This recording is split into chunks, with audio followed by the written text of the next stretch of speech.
بے انتہا صبر اور یقین کے باوجود بھی اللہ موت سے نہیں کر رہا۔ آخر وہ کون سی چیز ہے جو تمہیں تمہارے موضوع تک لے جائیں گے؟ تو سنو، توکل موضوع کا دروازہ ہے، ایسا دروازہ جس میں بے یقین لوگ کبھی داخل نہیں ہو سکتے۔ تمہارا مقدر تمہارے اپنے ہاتھ میں ہے۔ زندگی کو پرسکون اور بے سکون تم خود ہی بناتے ہو۔ تم وقت کے ساتھ نہیں چلتے ہو، بلکہ جہاں جو حادثہ روک دیتا ہے تمام عمر ٹھہرے رہتے ہو۔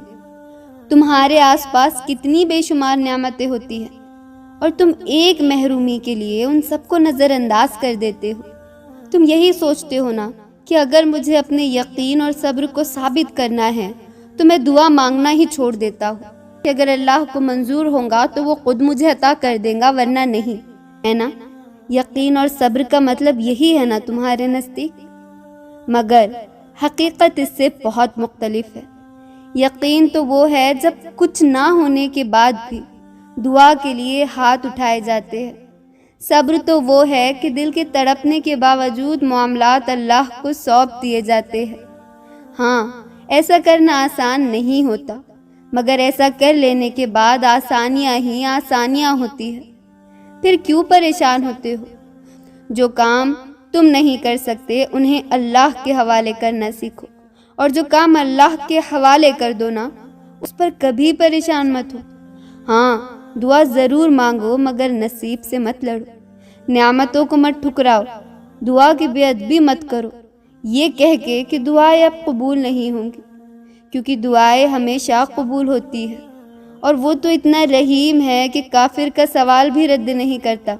اس کی شان تو یہ بھی گوارا نہیں کرتی کہ اس کے در سے کوئی نہ ماننے والا شخص بھی خالی ہاتھ لوٹے۔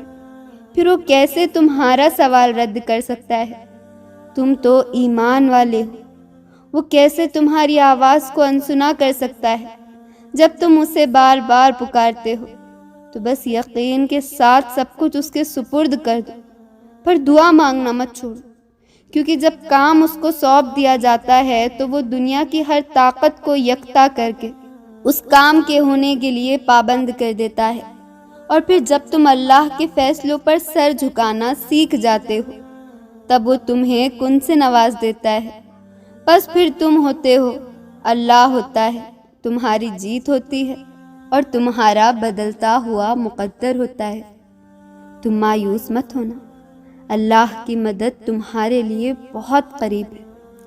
ویورز، میری دعا ہے کہ اللہ آپ تمام کی ہر خواہش کو قبول کرے اور آپ کی پریشانیوں کو آسان کر دے۔